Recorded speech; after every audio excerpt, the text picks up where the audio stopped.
막대기는 포로에서 귀환한 이스라엘 백성들이 하나님의 백성이라는 정체성, 즉 하나님을 경외하는 영적 공동체라는 것을 인식시키기 위하여 기록을 했다라고 했죠. 이를 위해서 이스라엘이 가장 이상적인 왕으로 여기고 있는 다윗의 이야기를 중심으로 하고 있습니다. 그래서 다윗의 허물도 있지만 다윗의 어떤 공적에 초점을 맞춰서 이스라엘 백성들이 다시금 다윗이 하나님 앞에 보인 태도와 같은 태도를 보일 수 있도록 가르치려 했다라는 거죠. 그 핵심의 모습이 13장 그리고 또 14장, 15장에 걸쳐 나와 있는 하나님의 언약궤를 옮기려 하는 그런 행동으로 표현합니다.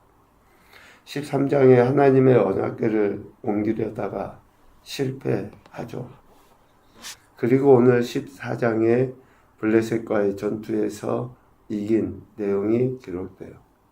그리고 15장에 다시 하나님의 언약궤를 옮기는 것에 성공한 내용이 나옵니다. 14장에 오늘 우리가 읽은 본문은 실질적으로 13장과 15장 중반에 일어난 사건은 아니에요. 14장 1절에 보면 두로왕 히람이 다윗에게 사신들을 보내서 다윗의 궁전을 건축하게 하였더라 라고 했죠. 그런데 이 배열, 나열상으로 보면 14장 1절 말씀이 이루어지기가 어려워요. 왜냐?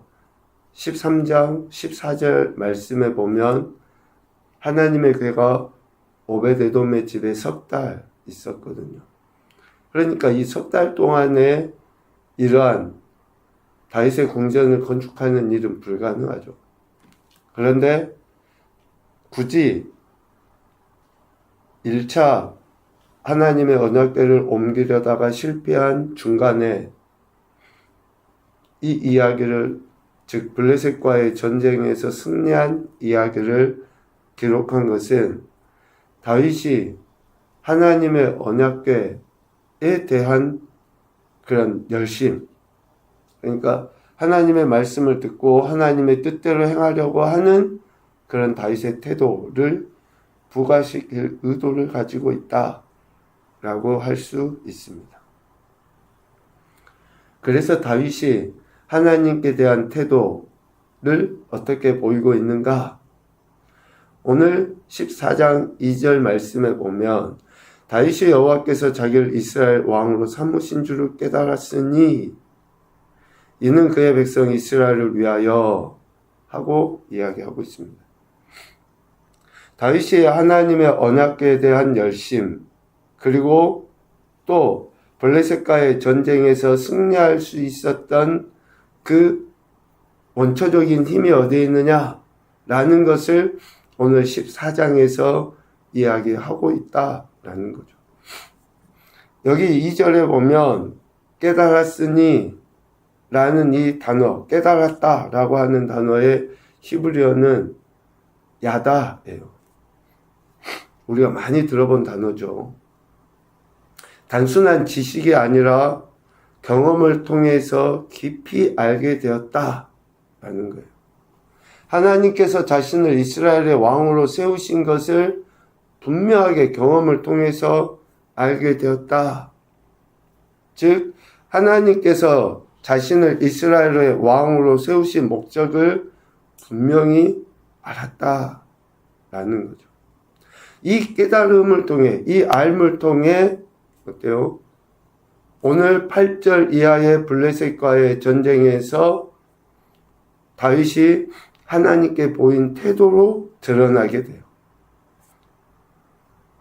하나님께서 자신에게 주신 그 은혜, 자신을 이스라엘의 왕으로 세우신 줄을 분명히 알았기 때문에 오늘 블레셋과의 전쟁을 앞두고 다윗이 보인 태도를 알 수 있어요.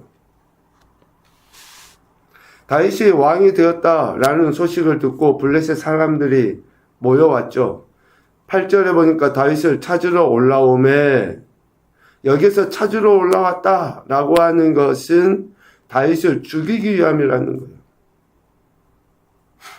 다윗이 사울 왕을 피해서 도망 다녔을 때의 그러한 모습이 아니라 통합 이스라엘의 왕이 되었기 때문에 블레셋에게 있어서 가장 위험한 인물이 다윗이라는 것을 블레셋 사람들은 안 거죠.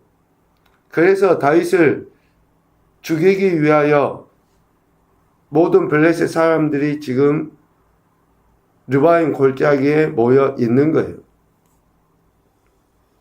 자신들에게 화가 미칠 것을 블레셋 사람들은 안 거죠. 그랬을 때에 다윗이 보인 태도가 10절, 다윗이 하나님께 물어 이르되 내가 블레셋 사람들을 치러 올라가리이까 주께서 그들을 내 손에 넘기시겠나이까 라고 하나님께 기도합니다. 왜 다윗이 블레셋 사람들과의 전쟁을 앞두고 하나님께 기도했을까? 이것은 다윗이 블레셋과의 그 전쟁이라고 하는 이 싸움에 앞서서 자신을 이스라엘의 왕으로 세우신 것을 깨달았기 때문에 그러는 거예요. 한 개인이 아니라 사울 왕을 피해서 다닐 때 한 개인으로서 자기의 목숨을 부지하는 정도의 문제가 아니라 이제는 이스라엘의 왕으로 하나님이 세우셨기 때문에 왕의 역할, 즉 이스라엘 공동체를 지키고 보호해야 될 그 사명을 다윗이 한 거죠. 그래서 우리가 지도자, 권위자를 위해서 기도해야 될 이유들이 아마 여기에 있지 않나 싶어요. 지도자가 자신이 하나님께서 세우신 지도자, 권위자라는 것을 깨닫고 분명하게 확신을 가지고 있을 때에 그가 하나님에 대한 바른 태도를 보이게 돼요. 기도하게 되고 말씀을 듣고 적극적으로 순종하게 되죠. 그렇게 왕으로 세움을 받은 다윗이 블레셋과의 전쟁을 앞두고 하나님께 기도합니다. 그랬을 때 하나님이 말씀하시죠. 여호와께서 그에게 이르시되 올라가라. 내가 그들을 네 손에 넘기리라. 올라가서 싸우라 라고 이야기하십니다. 그래서 바알브라심으로 올라가서 그들을 치죠. 다윗이 이르되 하나님이 물을 쪼개같이 내 손으로 내 대적을 흩으셨다. 하나님께서 그 모인 블레셋 사람들을 치셔서 다윗이 이기게 되었다. 그리고 12절에 그들이 우상을 버려두고 갔을 때에 다윗이 명령해서 그 우상들을 불에 살라버립니다. 하나님에 의해 패배한 블레셋은 자신들의 신을 버리고 도망하죠. 그 블레셋 사람들의 우상을 다윗이 불사릅니다. 이러한 행태들, 그러니까 블레셋 사람들이 우상을 버리고 도망가고 우상을 다윗이 불살라 없애버리는 그런 행태들. 고대 근동에서는 전쟁이 신과 신의 전쟁이라고 했잖아요. 그러니까 그 블레셋 사람들의 처절한 패배를 상징해요. 다윗이 그들의 우상을 불살라 버렸다라고 하는 것은. 이처럼 다윗의 승리는 하나님께서 다윗에게 베풀어 주신 것이고 하나님 외에 일체 다른 신이 없다라고 하는 것을 명확하게 선포하는 승리라고 할 수 있습니다. 철저하게 하나님만이 신이시다라는 것을 드러내보여요. 그런데 오늘 13절에 보면 블레셋 사람들이 다시 골짜기를 침범한지라 전열을 가다듬고 블레셋 사람들이 다시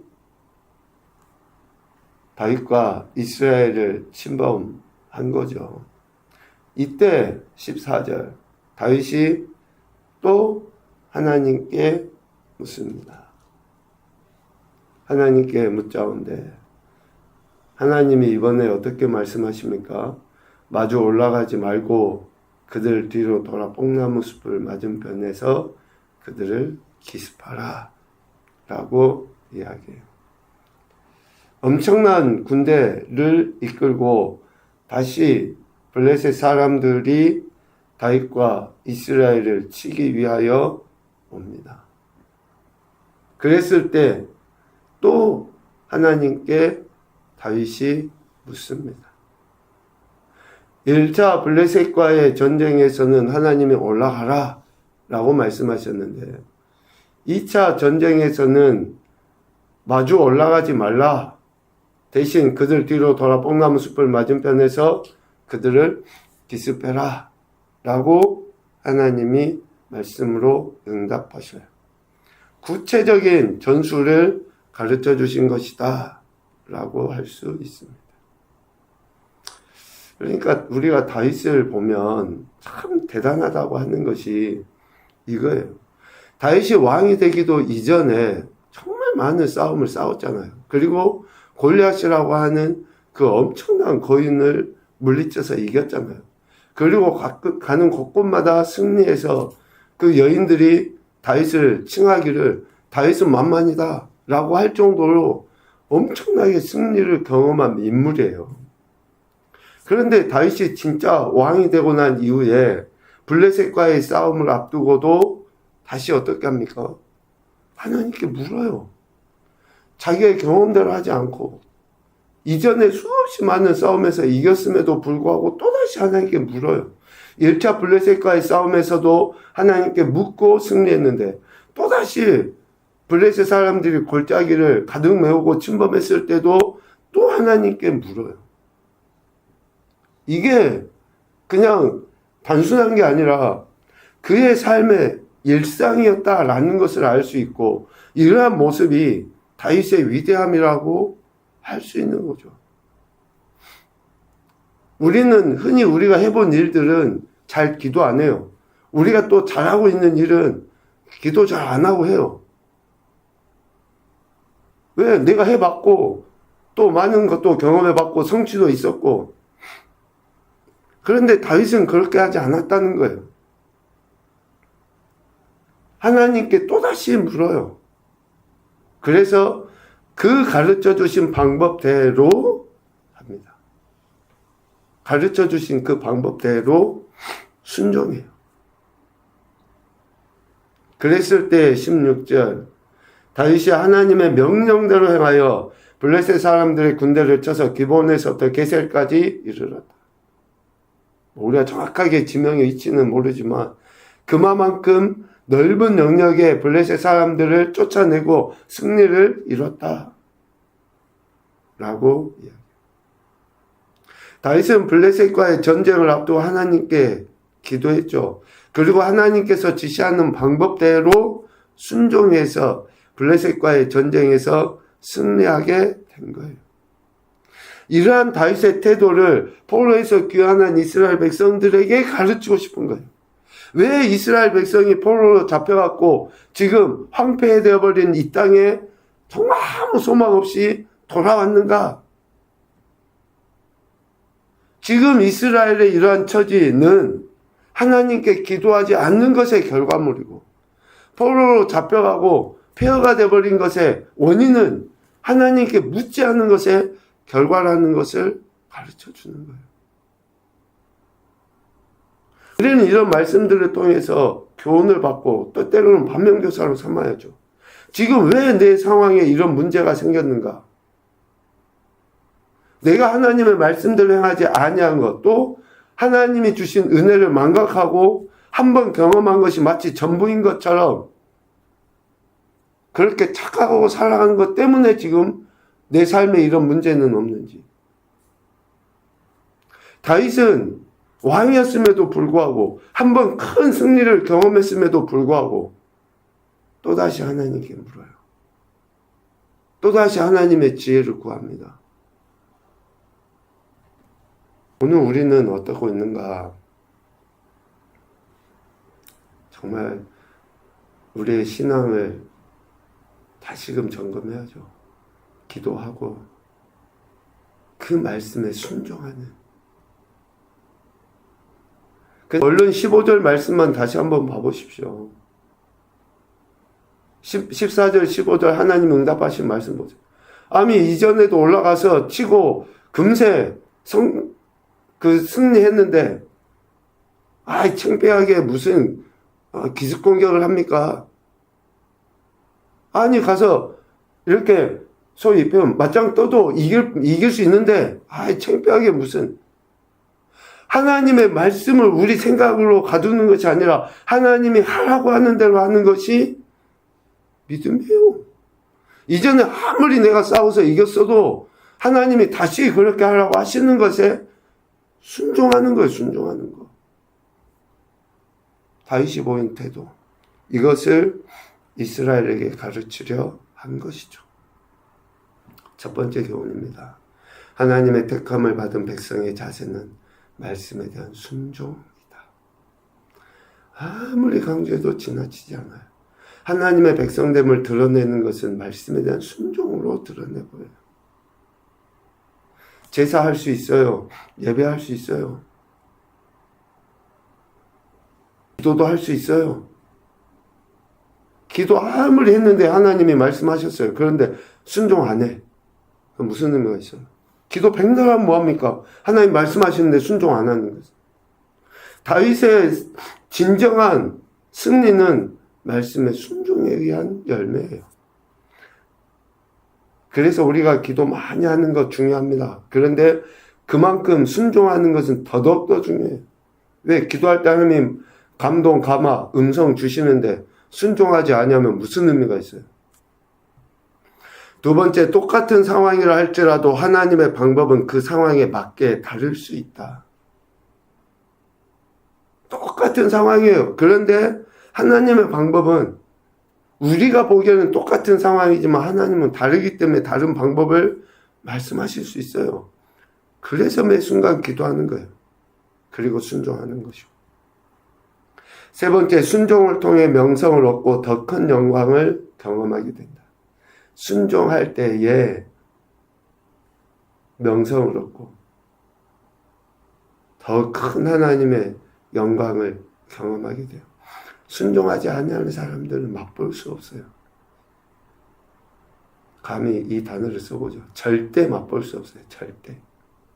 순종하는 사람만이 맛보게 되어 있어요. 오늘도 저와 여러분에게 생명 주신 하나님은 우리가 하나님 말씀에 순종하기를 기대하십니다. 그래서 이 자리에 있게 하신 거고 기도도 하게 하신 거예요.